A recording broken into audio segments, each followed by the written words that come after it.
आज हम स्टार्ट कर रहे हैं यूनिट 3 इकोसिस्टम एंड इसका structure and function. First topic ले रहे हैं हम इकोसिस्टम।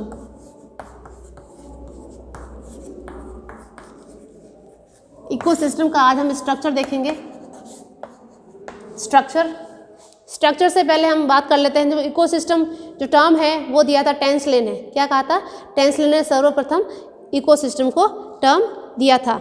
इकोसिस्टम में क्या होता है? बायोटिक और नॉन बायोटिक जो जैविक और अजैविक घटक है वो दोनों ही आते हैं। इसके साथ जो एनवायरनमेंट के साथ जो उसका रिलेशन है वो भी यहाँ पे पाया जाता है। इसकी अगर करेक्ट डेफिनेशन की बात की जाए तो ऐसी इकाई जिसमें किसी विशेष क्षेत्र के सजीव सम्मिलित हो, वह अपने भौतिक वातावरण से पारस्परिक क्रिया करते हो और इसमें नियमित ऊर्जा प्रवाह, उसके साथ साथ स्पष्ट पोषण संरचना, पदार्थ का परिचक्रण यानी रिसाइकलिंग ऑफ न्यूट्रिशन और जैव विविधता पाई जाती है, उसको कहा जाता है इकोसिस्टम। क्या कहा जाता है? इकोसिस्टम या पारिस्थितिक तंत्र कहा जाता है। इसके हम स्ट्रक्चर की बात करें कि स्ट्रक्चर में क्या है? 6 घटक इंपॉर्टेंट रोल है ओडम के अकॉर्डिंग, जिसमें फर्स्ट है अकार्बनिक पदार्थ।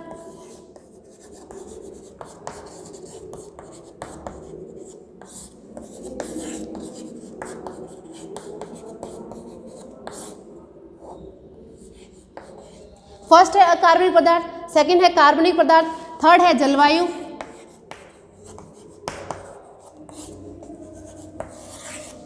फोर्थ है उत्पादक।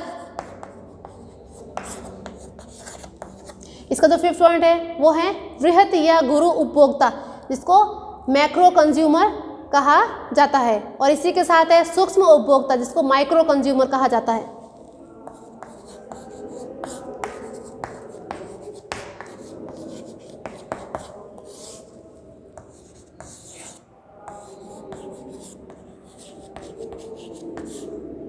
सूक्ष्म उपभोक्ता ये जो हैं ये इकोसिस्टम के घटक है, जिसमें अगर बात करें कि जो अकार्बनिक, कार्बनिक और जलवायु है, ये जो है एबायोटिक घटक है,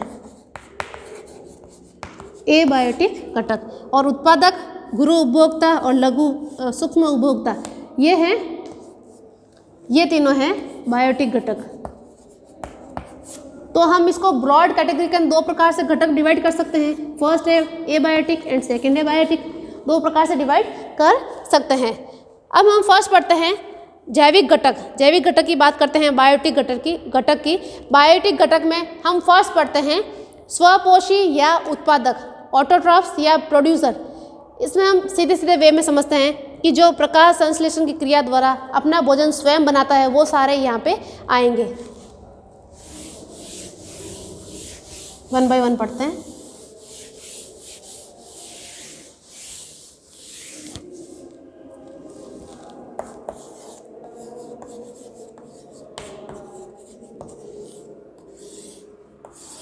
स्वपोषी या इसे कहा जाता है उत्पादक, क्योंकि ये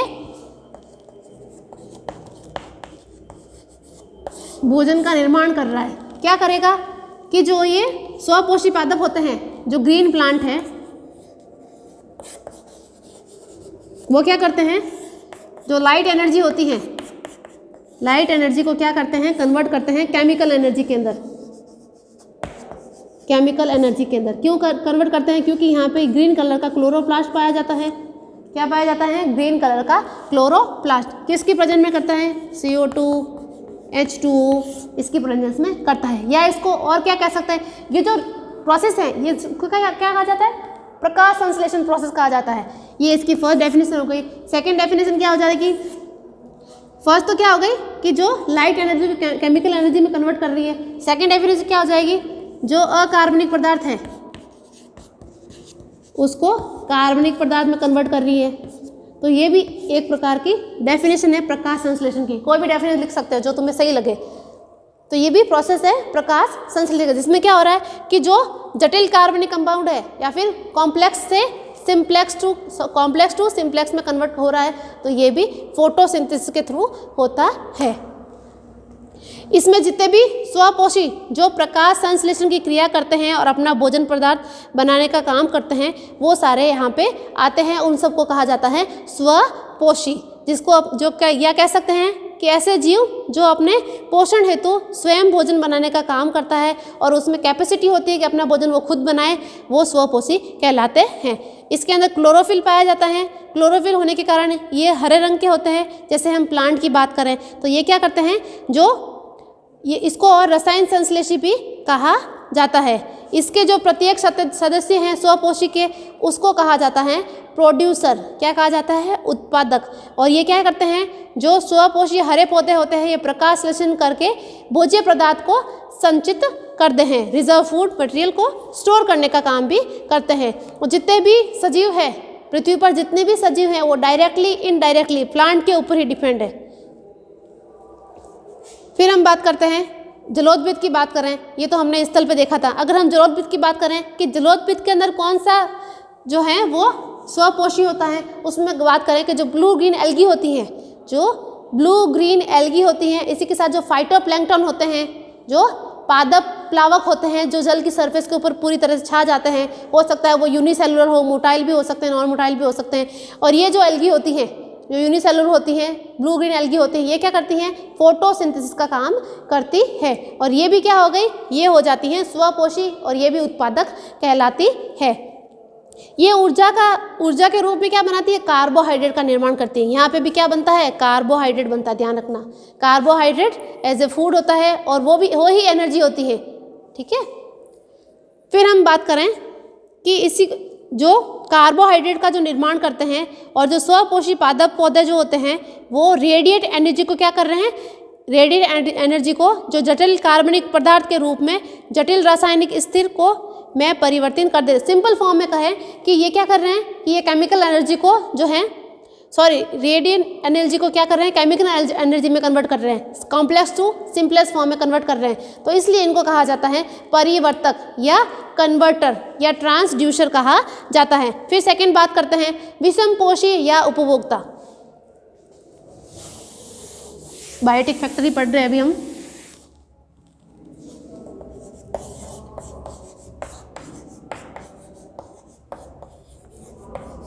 विषमपोषी या इसे कहा जाता है उपभोक्ता। क्यों कहा जाता है? क्योंकि ये इनका उपभोग करेगा, ये इनको यूज़ करेगा, इसलिए इनको उपभोक्ता कहा जाता है। फिर हम बात करें, अब बात करते टॉपिक पे आ जाते हैं हेटेरोट्रॉप्स या फिर कंज्यूमर। इसकी अगर हम बात करें कि ये जो हेटेरोट्रॉप्स होते हैं, इनके अंदर भोजन बनाने की क्षमता नहीं होती, तो ये क्या करते हैं? एज ए फूड के लिए किसी और के ऊपर डिपेंड होते हैं। ये स्वपोषी जो प्लांट्स होते हैं उनके ऊपर डिपेंड होते हैं। जो विषमपोषी पौधे होते हैं, उसके जो सजीव होते हैं, जो उत्पादक द्वारा संश्लेषित भोजन को खुद भोजन के रूप में यूज़ लेते हैं, इसलिए उनको उपभोक्ता या कंज्यूमर कहा जाता है। अब कंज्यूमर को भी दो कैटेगरी के अंदर डिवाइड किया हुआ है, बृहद कंज्यूमर और जो है मैक्रो कंज्यूमर और माइक्रो कंज्यूमर। मैक्रो कंज्यूमर को कहा जाता है बृहद या गुरु उपभोक्ता। जो माइक्रो कंज्यूमर है उसे कहा जाता है सूक्ष्म या लघु उपभोक्ता। मैक्रो कंज्यूमर और दूसरा है माइक्रो कंज्यूमर। फर्स्ट बात करते हैं हम मैक्रो कंज्यूमर की। जो मैक्रो कंज्यूमर होते हैं उसको हम तीन कैटेगरी के अंदर डिवाइड करते हैं। जो फर्स्ट कैटेगरी है उसको हम कहते हैं प्रथम श्रेणी के उपभोक्ता या प्राथमिक उपभोक्ता। इसको हम तीन कैटेगरी के अंदर डिवाइड करते हैं, प्राथमिक उपभोक्ता, द्वितीयक उपभोक्ता एंड तृतीयक उपभोक्ता। इसमें हम फर्स्ट डिवाइड कर रहे हैं, फर्स्ट पढ़ रहे हैं प्राथमिक उपभोक्ता, कंज्यूमर ऑफ फर्स्ट ऑर्डर। इसमें बात करें कि इसमें जो आएंगे शाकाहारी जंतु आएंगे, जितने भी शाकाहारी जंतु हैं वो सब यहाँ आएंगे। क्योंकि क्या होता है कि ये जो फर्स्ट लेवल है ना, ये तो इसका फर्स्ट लेवल है, तो ये जो है जितने भी स्वपोषी पादप हैं ये उनका कंज्यूम करेंगे, तो इसलिए इसको फर्स्ट लेवल में रखा। अगर इसको कोई कंज्यूम करेगा प्लांट के साथ साथ तो इसको सेकंड में रखा गया। जो थर्ड है उसको भी कहा जाए तो ये सेकंड का कंज्यूम करता है, इसलिए इसको थर्ड में रखा गया, अलग अलग कैटेगरी में डिवाइड किया है। फर्स्ट बात करते हैं प्रथम श्रेणी के उपभोक्ता की बात करें, प्राथमिक उपभोक्ता की, कि इसमें जो शाकाहारी जंतु हैं वो आएंगे, जैसे खरगोश, गाय, भैंस, भेड़, बकरी, घोड़ा, चूहा, हिरण, कीट, ये सारे जो हैं वो प्राथमिक उपभोक्ता कहलाते हैं। इनको कहा जाता है शाकाहारी प्राथमिक उपभोक्ता, क्योंकि ये किसी प्रकार का कोई भी मांस यूज़ नहीं करते, ये पूरी तरीके से जो है स्वपोषी पादप के ऊपर डिपेंड रहते हैं। फिर हम नेक्स्ट बात करते हैं द्वितीय श्रेणी के उपभोक्ता, जिसको द्वितीय उपभोक्ता कहा है। इसमें बात की जाए कि जो प्रथम श्रेणी के शाकाहारी उपभोक्ता प्राणी जो होते हैं उनसे जो भोजन प्राप्त होता है, अगर हम बात करें कि ये जो क्या करते हैं, जो द्वितीय उपभोक्ता होता है ये क्या करते हैं, सर्वाहारी होते हैं। क्या होती है, मांसाहारी होते हैं और सर्वाहारी भी होते हैं। ये क्या करें, जरूरत पड़ी तो गाय भैंस बकरी को भी खा जाते हैं, और उस जरूरत पड़ी तो ये क्या करते हैं, प्लांट्स को भी खा लेते हैं। ठीक है, तो इसलिए इनको कहा जाता है द्वितीय श्रेणी के उपभोक्ता। एग्जाम्पल की अगर बात की जाए, कौवा, लोमड़ी, मेंढक, कुत्ता, सांप, बिल्ली। फिर हम बात करते हैं थर्ड, तृतीयक उपभोक्ता या तृतीयक श्रेणी का उपभोक्ता। ये जो होते हैं तृतीयक श्रेणी के उपभोक्ता, ये पूरी तरीके से मांसाहारी होते हैं। जैसे फर्स्ट जो क्या थे, शाकाहारी थे, जो सेकंड थे वो शाकाहारी प्लस मांसाहारी यानी कार्निवोरस थे, और जो थर्ड है वो मांसाहारी है पूरी तरीके से। ये क्या करेंगे, पूरी तरीके से या तो सेकेंडरी के ऊपर डिपेंड रहेंगे या फिर प्राइमरी को खाएंगे। क्या कहेंगे, या तो प्राथमिक उपभोक्ता को खाएंगे या फिर तृतीयक उपभोक्ता को खाते हैं। एग्जाम्पल की यहाँ बात की जाए, बाज, गिद्ध, शेर, बाघ, चीता, ये सब। अब इसके बाद भी एक और लेवल आता है, ये है माइक्रो उपभोक्ता, जिसको लघु उपभोक्ता या माइक्रो कंज्यूमर कहा जाता है। अब माइक्रो कंज्यूमर की बात करें तो माइक्रो कंज्यूमर का जो रोल है बहुत ही इंपॉर्टेंट होता है।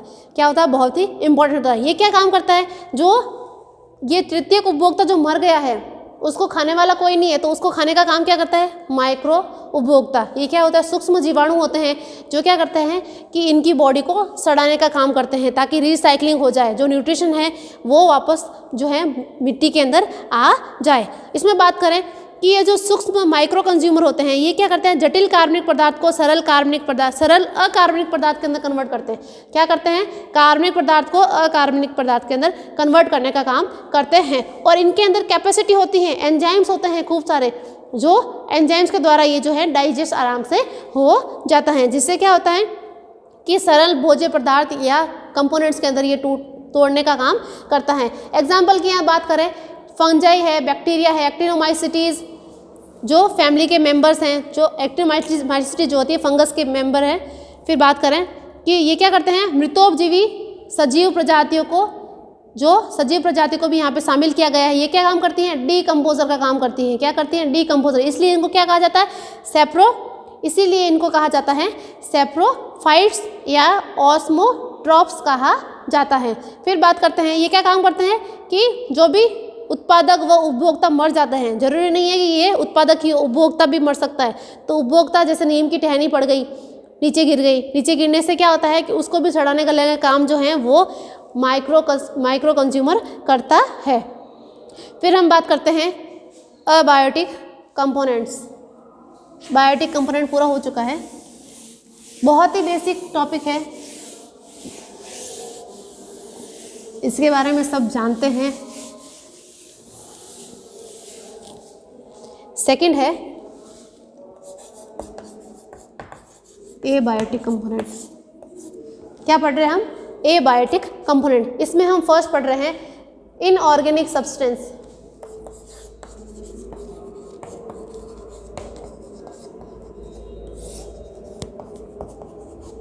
इनऑर्गेनिक सब्सटेंस, कार्बनिक पदार्थ की अगर बात की जाए कि जैसे मृदा कारक, जैसे मृदा, जल, oxygen, nitrogen, carbon, calcium carbonate, phosphate, CO2, ये जो होते हैं ये इनऑर्गेनिक सब्सटेंस होते हैं। ये जो इनऑर्गेनिक सब्सटेंस होते हैं इनकी जो कुल मात्रा होती है इकोसिस्टम के अंदर, उसको कहा जाता है स्टैंडिंग स्टेट। क्या कहा जाता है, स्टैंडिंग स्टेट कहा जाता है। सेकंड बात करते हैं हम ऑर्गेनिक सब्सटेंस।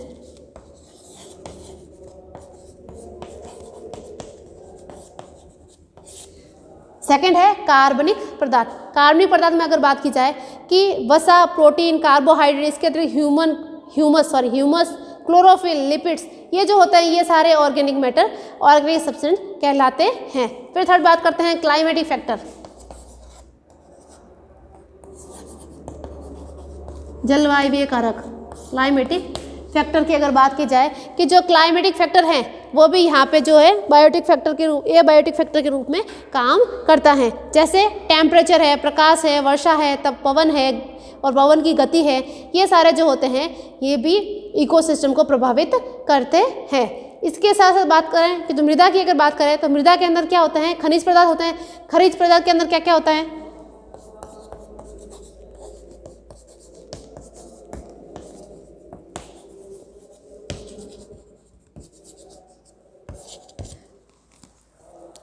खनिज पदार्थ की अगर बात की जाए तो खनिज पदार्थ के अंदर जो हैं ये बहुत सारे मिनरल्स के रूप में रहते हैं, जो तत्व रहते हैं। और ये तत्व क्या करते हैं, जड़ के जो मिट्टी होती है, मिट्टी के अंदर पाए जाते हैं और पौधों द्वारा ये अवशोषण कर लिए जाते हैं। इसमें बात करें कि जो मुख्य खनिज तत्व हैं वो क्या है, कार्बन, हाइड्रोजन, ऑक्सीजन, नाइट्रोजन। ये जो तत्व हैं ये जो तत्व होते हैं ये इम्पॉर्टेंट होते हैं। क्या होते हैं, इम्पॉर्टेंट। इसमें ऑक्सीजन तो एयर के द्वारा ली जाती है, ठीक है। ये होते हैं मुख्य तत्व जो जंतु एवं पादप के शरीर के संगठन एवं वृद्धि के लिए बहुत ही ज़रूरी होता है। अब जब सजीव मर जाते हैं तो सजीव मर जाते थे, उसके शरीर में ये सब पाए जाते हैं, तो ये सब कहाँ चले जाते हैं, मिट्टी के अंदर चले जाते हैं और पादप के द्वारा अवशोषित कर लिए जाते हैं। जैसे मिट्टी में चले गए, मिट्टी से प्लांट को मिलता है। प्लांट को खाने वाला कौन है, जो है हर्बीवोर्स है। हर्बीवोर्स को खाने वाला कौन है, कंज्यूमर्स है। कंज्यूमर्स जो होता है वापस मर के मिट्टी के अंदर आ जाता है। तो ये जो है साइकिल चलता रहता है, ये जो साइक्लिक प्रोसेस है वो चलता रहता है। और इसी के साथ साथ क्या होता है, खनिज तत्व के साथ साथ गैसेस का भी जो है वो साइकिल चलता रहता है। गैसेस का साइकिल भी यहाँ पे CO2 है, NO2 है, ऑक्सीजन है, इनका साइकिल भी जो है वो चलता रहता है इकोसिस्टम के अंदर।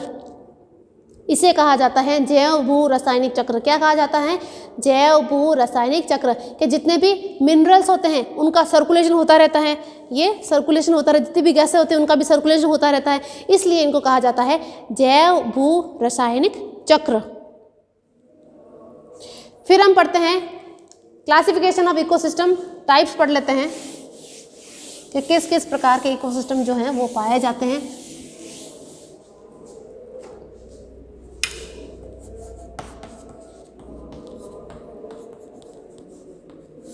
ब्रॉड लेवल में कैटेगरी में अगर डिवाइड करें तो 2 प्रकार के इकोसिस्टम में डिवाइड कर सकते हैं। जो पहला है वो नेचुरल और सेकंड जो है वो आर्टिफिशियल। ये हो जाएगा नेचुरल एंड आर्टिफिशियल इकोसिस्टम। अगर नेचुरल की बात की जाए तो नेचुरल को भी हम 2 प्रकार से डिवाइड कर सकते हैं, terrestrial, aquatic. Terrestrial and aquatic. Terrestrial की अगर बात की जाए तो टेरेस्ट्रियल में अपन जो अगर हम बात करें जैसे जियोग्राफिकल रीजन के आधार पर अगर बात की जाए तो टेरेस्ट्रियल को अलग अलग पार्ट में डिवाइड कर सकते हैं। तो बात करें जैसे टुंड्रा है, टाइगा है, सवाना है, alpine, subalpine, deciduous, rain forest, grassland, desert, ये सब जो हैं टेरेस्ट्रियल के अंदर अलग अलग पार्ट्स में हम इकोसिस्टम को डिवाइड कर सकते हैं। फिर हम एक्वेटिक की बात करें तो एक्वेटिक में 2 प्रकार से हो सकता है। क्या हो सकता है, fresh water and marine water. Fresh water and marine water. जो फ्रेश वाटर हैं उसको भी हम 2 प्रकार से डिवाइड कर सकते हैं, एक लैंटिक और लॉटिक। जो फ्रेश वाटर हैं उनको भी हम 2 प्रकार से डिवाइड कर सकते हैं, लैंटिक और लॉटिक। यानी कि जो लैंटिक होता है वो क्या होता है, स्थिर वन होता है। क्या होता है, स्थिर वन का मतलब होता है जो पानी होता है वो स्थिर होता है। जैसे कोई तालाब, सरोवर, झील, गड्ढा है तो वहाँ पे जो स्टार्ट होगा उसको कहा जाता है लैंटिक। अगर लॉटिक की बात की जाए तो लॉटिक जो होता है वहाँ पे जल का प्रवाह लगातार होता रहता है। जैसे बात करें नदी, नाला, झरना, ये सब यहाँ का जो इकोसिस्टम है उसे कहा जाएगा लॉटिक इकोसिस्टम। फिर हम बात करते हैं आर्टिफिशियल क्लासिफिकेशन की बात करते हैं। आर्टिफिशियल के अंदर क्या होता है, कोई गार्डन हो सकता है, कोई भी क्रॉप लैंड हो सकता है या कृषि भूमि हो सकती है, या फिर कह सकते हैं कि सोशल फॉरेस्ट हो सकता है। तो वहाँ पे जो इकोसिस्टम है उसको आर्टिफिशियल इकोसिस्टम कहा जाता है। फिर हम 1 बाय 1 इकोसिस्टम के बारे में थोड़ा बहुत देख लेते हैं, डिस्कस करते हैं। बेसिक है, ज़्यादा लोड लेने की ज़रूरत नहीं है, सिर्फ ध्यान में रखना है। फर्स्ट हम बात करते हैं लवण रहित जल, या आप कह सकते हैं फ्रेश वाटर या पॉन्ड का इकोसिस्टम की बात करें कि उसके अंदर 2 घटक पड़ेंगे। सबके अंदर हम जैसे पढ़ेंगे, फर्स्ट पढ़ रहे हैं हम एबायोटिक और सेकंड पढ़ेंगे हम बायोटिक घटक। फर्स्ट पढ़ते हैं हम एबायोटिक घटक। एबायोटिक घटक में अगर बात करें कि हम क्या बात कर रहे हैं, हम फ्रेश वाटर की बात कर रहे हैं, तो उसके अंदर जितने भी खनिज तत्व हैं वो कहाँ रहेंगे, एक तो घुलनशील फॉर्म में रहेंगे जो पानी के अंदर डिजोल्व रहेंगे, कुछ जो खनिज तत्व हैवी होंगे वो कहाँ रहेंगे, पेंदे के अंदर रहेंगे। इसमें अगर बात की जाए कि जो खनिज तत्व जैसे कैल्शियम, फॉस्फेट, नाइट्रोजन, गंधक, इसके साथ साथ कुछ हैवी मेटल होते हैं, जैसे कुछ गैसेस होती है, गैसेस की बात करते हैं पहले। गैसेस होती है जैसे ऑक्सीजन, कार्बन डाइऑक्साइड, ये क्या होती है, घुलनशील अवस्था में पाई जाती हैं। कुछ हैवी मेटल्स होते हैं जो क्या तलहटी या पेंदे के अंदर, तालाब की जो तलहटी है और पेंदे के अंदर बैठ जाते हैं और वो जो होता है जल में निचले स्तर के अंदर ही पाए जाते हैं। कुछ जो होते हैं वो घुलनशील फॉर्म के अंदर होते हैं, कुछ घुलनशील फॉर्म के अंदर होते हैं। ये हो गए हमारे एबायोटिक फैक्टर। हम बायोटिक फैक्टर की बात करें, पहले बात करते हैं हम प्रोड्यूसर की, उत्पादक की। उत्पादक की अगर बात की जाए कि वहाँ पे जो उत्पादक होंगे वो क्या होंगे, प्रकाश संश्लेषण करने वाले जीवाणु होंगे, ब्लू ग्रीन एल्गी होगी, फाइटोप्लैंक्टन होंगे। तो ये क्या हो गया, ये हो गया यहाँ पे उत्पादक। उत्पादक को भी हम दो कैटेगरी में डिवाइड किया है। जैसे फर्स्ट है गुरु पादप, क्या है, मैक्रोफाइट। जो मैक्रोफाइट होते हैं वो क्या, तालाब के किनारे पर बड़ी बड़ी झाड़ियाँ हैं, बड़े बड़े वृक्ष हैं जो तालाब के आसपास है, या फिर कह सकते हैं कि दलदल के अंदर पाए जाने वाले वृक्ष हैं जिनकी हाइट जो है वो ज़्यादा है, वो यहाँ पे आ जाएंगे सारे जो हैं माइक्रोफाइट। इसी के साथ कुछ एल्गी है, जैसे कुछ एंजियोस्पर्म है, जो प्लांट्स है जो तालाब के सरफेस के नीचे पाए जा रहे हैं, कुछ तालाब के सरफेस के ऊपर सतह पर फ्लोट करते हुए पाए जा रहे हैं। एग्जाम्पल की अगर बात की जाए, जैसे सिरेटोफिलम है, इसमें जड़ नहीं पाई जाती तो फ्रीली फ्लोट करता है ये। कुछ पौधे ऐसे होते हैं जल के अंदर पाए जाते हैं, जैसे हाइड्रिला है, इलॉइडिया, पोटामोजिटॉन, यूटिकुलेरिया, वेलिसनेरिया, ये जड़ पाई जाती हैं तो ये निमग्न अवस्था के अंदर पाए जाते हैं। कुछ वृहद पादप जैसे सिंगाड़ा, निम्फिया, निम्फोइडिस, इनकी पत्तियां बड़ी होती है तो इस सरफेस के ऊपर प्लावी फॉर्म में पाए जाते हैं। कुछ पौधे जैसे Lemna, Pistia, Azolla, Salvinia, Wolffia, Spirodela, ये क्या होता है, फ्री फ्लोट करने वाले प्लांट्स जो फ्रीली मूव करते हैं। अब जैसे तालाब की गहराई में कमी आती है वैसे वैसे गहरे स्थानों पर जैसे टाइफा, साइप्रस, सिरपस, सिजिटेरिया, फ्रेगमाइटिस, ये जो उभयचरी पादप हैं ये किनारों पर, तालाब के किनारों पर उगते हैं। ये जितने भी हो गए, जितने भी प्लांट्स हमने पढ़े हैं वो कहलाएंगे माइक्रोफाइट्स। फिर हम बात करते हैं फाइटोप्लैंक्टन। फाइटोप्लैंक्टन क्या होता है कि सूक्ष्म पादप प्लवक होते हैं। सूक्ष्म पादप प्लवक होता है जो क्या करते हैं, प्रकाश संश्लेषण का काम करते हैं। ये एल्गी होते हैं जैसे यूरोथ्रिक्स है, वॉल्वॉक्स है, इसी के साथ डायटम्स, क्लेमाइडोमोनास, ऑस्लेटोरिया, ये जो एल्गी है ये यहाँ पे पाई जाती है और ये एल्गी जो है वो फाइटोप्लैंक्टन के रूप में यहाँ पे रहती हैं, जो क्या करती हैं, प्रकाश संश्लेषण का काम करती हैं। और ये जो है ये उत्पादक है, क्या है, प्रोड्यूसर है। फिर बात करते हैं सेकंड, कंज्यूमर की बात करते हैं, जो उपभोक्ता है। उपभोक्ता की बात की जाए कि जो क्या करेंगे, जो उत्पादक हैं उनका भक्षण करने का काम करेंगे वो सारे उपभोक्ता है। इनको भी अलग अलग श्रेणी में बांटा गया है। इसमें फर्स्ट है कंज्यूमर ऑफ फर्स्ट लेवल, प्रथम श्रेणी के उपभोक्ता। प्रथम श्रेणी के उपभोक्ता रहेंगे वो प्रॉपर शाकाहारी रहेंगे, पूरे शाकाहारी रहेंगे, जो क्या करेंगे, जो पादप प्लवक है एवं जो प्लांट्स है उनके ऊपर भक्षण करेंगे। इनको भी दो प्रकार से डिवाइड किया गया है। एक जूप्लैंक्टन जो होते हैं वो जो जैसे हम बॉटनी के अंदर फाइटोप्लैंक्टन पढ़ते हैं उसी प्रकार जूप्लैंक्टन भी छोटे सूक्ष्म जीव होते हैं जो पानी के अंदर पाए जाते हैं। प्रोटोजोअन्स होते हैं जैसे कॉलिपस, यूग्लिना, डिलिप्स, इसी के साथ कुछ रोटीफर्स हैं, ब्रैंकियॉन्स, लेसेनी, क्रस्टेशियन, साइक्लोप्स, ये सारे जो ये जो जूप्लैंक्टन है ये क्या करते हैं, पादप प्लवक को खाते हैं। फिर बात करते हैं बेंथोस की। बेंथोस में वे पादप आते हैं, वे जंतु आते हैं, वे एनिमल्स आते हैं, वे प्राइमरी कस्टमर आते हैं कि जो क्या करते हैं, वो जो सबमर्ज कंडीशन के अंदर जो प्लांट पाए जा रहे हैं उनके ऊपर चिपके हुए रहते हैं और उन प्लांट का भक्षण करने का काम करते हैं, वो कहलाएंगे बेंथोस। फिर बात करें बेंथोस के फॉर्म में क्या हो सकता है, कीट के लार्वा, मॉलस, क्रस्टेशियन, छोटी मछलियाँ हो सकती है। फिर बात करते हैं कस्टमर्स ऑफ सेकेंडरी लेवल। इसमें अगर बात करें कि जो प्राइमरी लेवल था उसको भक्षण करने वाले कौन से हैं, सेकेंडरी कस्टमर्स, जो क्या करेंगे, छोटी मछलियों, कीटों, मेंढक को खाने का काम करते हैं। फिर बात करते हैं थर्ड, तृतीय श्रेणी के उपभोक्ता। तृतीय श्रेणी के जो उपभोक्ता होंगे उनका आकार जो है वो बड़ा होगा, ये प्योरली मांसाहारी होंगे और ये क्या काम करेंगे, जितने भी जो है सेकेंडरी लेवल ऑफ कस्टमर्स हैं उनको खाने का काम करेंगे, ये प्रॉपर मांसाहारी होंगे और ये छोटी छोटी मछलियों को खाने का काम करेंगे। फिर हम बात करते हैं नेक्स्ट अपघटक। जो बड़ी बड़ी मछलियाँ हैं, एलिगेटर है, घड़ियाल है, ये मर जाते हैं तो इनको खाने वाला तो कोई है नहीं, तो इनको जो है डीकम्पोज यानी इनको पचाने का काम या डीकम्पोज करने का काम करता है अपघटक, जिसको लघु कंज्यूमर कहा जाता है, लघु उपभोक्ता कहा जाता है। इसमें अगर बात की जाए कि ये क्या करते हैं कि जटिल कार्बनिक पदार्थ से जो है सिंपल कार्बनिक पदार्थ में कन्वर्ट करने का काम करते हैं। और इसमें अगर बात करें एग्जाम्पल की कि इसमें जीवाणु, कवक, एक्टिनोमाइसिटीज फैमिली के जो मेंबर्स हैं वो यहाँ पे अपघटक के रूप में काम करते हैं। और जलाशय की कीचड़ में एस्परजिलस, पेनिसिलियम, अल्टरनेरिया, फ्यूजेरियम, इसके साथ क्लेडोस्पोरियम, ट्राइकोडर्मा, सेप्रोलिग्निया, ये जो फंगस है वो यहाँ पे पाई जाती है। फिर हम बात करते हैं कि तालाब के अगर हम पार्ट्स में डिवाइड करें, तालाब को अगर क्षेत्रों के अंदर डिवाइड करें तो 3 प्रकार के क्षेत्र हमने पहले भी पढ़ चुके हैं। पहला क्या पढ़ा था, वेलांचली क्षेत्र जिसको हमने लेटरल जोन कहा। सेकंड पढ़ा था लिम्नेटिक क्षेत्र जिसको सरोवर क्षेत्र कहा।